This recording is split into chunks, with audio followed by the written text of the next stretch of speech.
Hello everybody and welcome back to Let's Talk Tarantulas, where today we're kind of gonna go over a controversial topic, which is handling your tarantulas. Now I am gonna give a tutorial, but I did want to talk about some of the controversies around handling tarantulas and why I personally don't really do it myself. I've handled my tarantulas about 3 times since I've begun keeping, and I've been in the hobby for around 5 years, coming on 6. And overall, I just don't think there are many benefits to holding your tarantula. I think it's therapeutic for you and it helps you bond with your spider more. Then I would say go for it as long as you do it in moderation. But for the most part, it's better to avoid handling as to not stress the spider and to not risk your own health and the spider's health by having an accident or getting bit or getting any urticating hairs somewhere you don't want them to be. But with that little disclaimer in mind, let's talk about how to properly handle your tarantula. Now, the first and most important step of handling a tarantula is making sure you're picking a more docile species. For example, I have my first tarantula ever here in front of me. She is an Arizona blonde tarantula, and she is extremely docile. She also isn't very bitey. She doesn't eat a ton, so she doesn't really jolt, and she's slow moving, so this makes them a lot better for handling. Since they're calmer, they don't freak out and speed off, and they're not likely to just lunge at you to bite. Other species that work great for handling are also Brazilian blacks and curly hairs, sometimes pink toes, and usually it's just the beginner tarantulas that are very calm and docile. But also it's very important to keep in mind that even if they are one of these better species for handling, they can have an improper temperament and you're not going to want to handle a tarantula that is more sassy, and sometimes their personalities can change just after a molt. For example, my curly hair, she used to be able to be handled, but now she's a lot more snappy after she molted, so I would not recommend that at all. My little princess here, she's always been very good and she's not snappy, nothing like that. Now, the next thing you want to prepare for is to grab yourself a little brush. This will help you temperament test the tarantula before you handle it. This will work as your little finger whenever you first approach it to see how she reacts. If she kicks a hair or she tries to lunge and bite, then you want to avoid handling the tarantula then. But if they are calm and peaceful and they just move, then you're in good shape. The next thing you want that's very important is a catch cup. For me, I'm just using this lid. It's very wide and you can definitely capture the tarantula much better. That's just an emergency in case they start running off somewhere you don't want them to go. You can immediately secure them since you don't want them to get hurt. Next, I recommend doing handlings over a blanket or somewhere low down, since a little fall, especially for terrestrial tarantulas, can really hurt them. It can hurt their abdomens and sometimes even lead to death. It'll also stress them out way too much, so we just want to avoid that. So I have a little blanket here for my tarantula whenever I handle her. Now, my last big piece of advice before we jump into the handling is to wash your hands properly without soap, making sure you have all chemicals off of them, you don't have any perfumes on yourself. With that all said, let's get into the handling.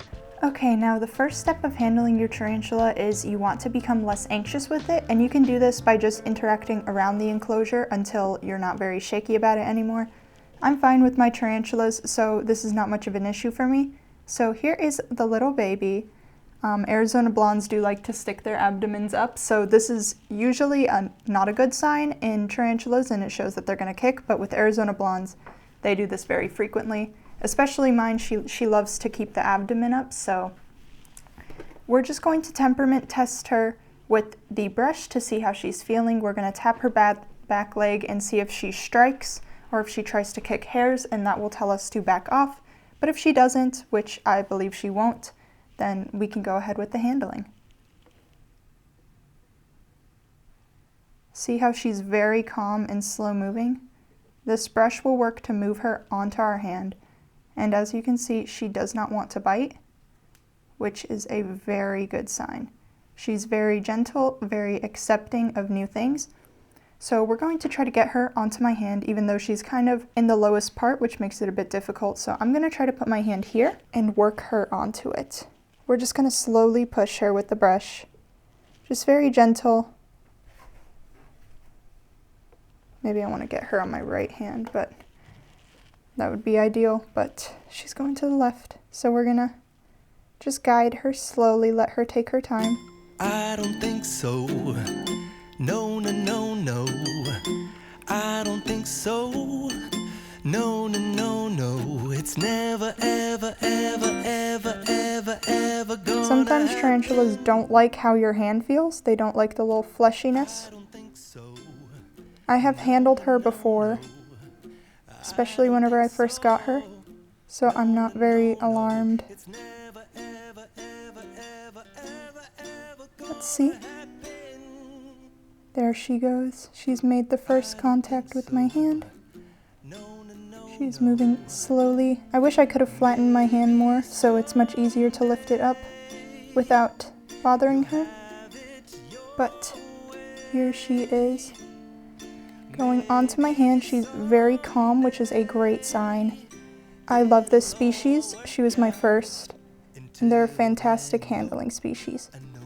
So, let me slowly lift her up from the enclosure. And there we go. She is in my hand. I'm going to give her more space to walk. You can kind of just walk them on your fingers. Just make sure they always have a place to go so they don't freak out. She's kind of putting me in a sticky situation where I can't move my hands that much. Maybe she wants to go. There we go. That's a little better. Now, this is how you handle your tarantula. You don't have to do it for very long. She is very docile. And as you can see, you can just kind of walk them up your hands.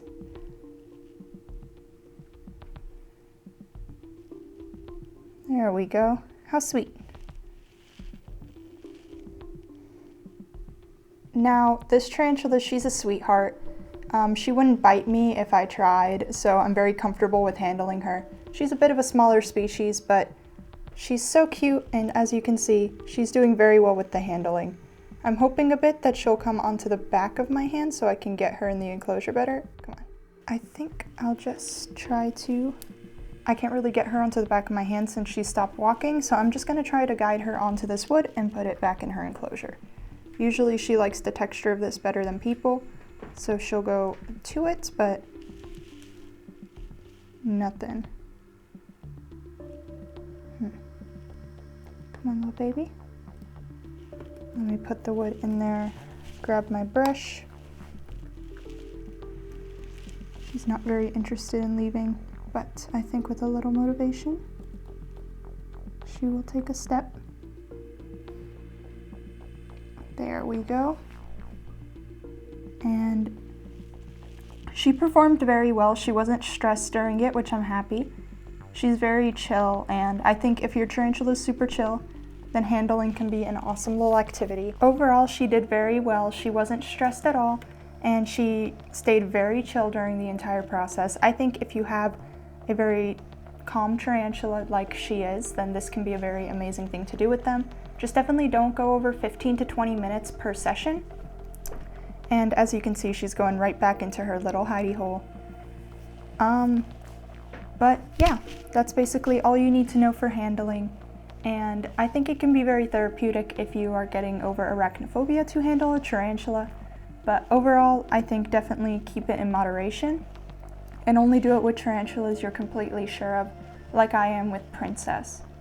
Okay everybody, that about wraps up my little tarantula handling 101 video. So if you liked this video, make sure to like, comment, and subscribe. And if you have other opinions and other facts, other tips, leave them in the comments below. I love reading all of your feedback, and thank you so much for watching. If you want to support me further, I've started a Patreon that I'll be posting on soon. So you can go ahead and subscribe to that if you want to see extra content and exclusive content also. Thank you all so much for watching. I'll see you in the next video.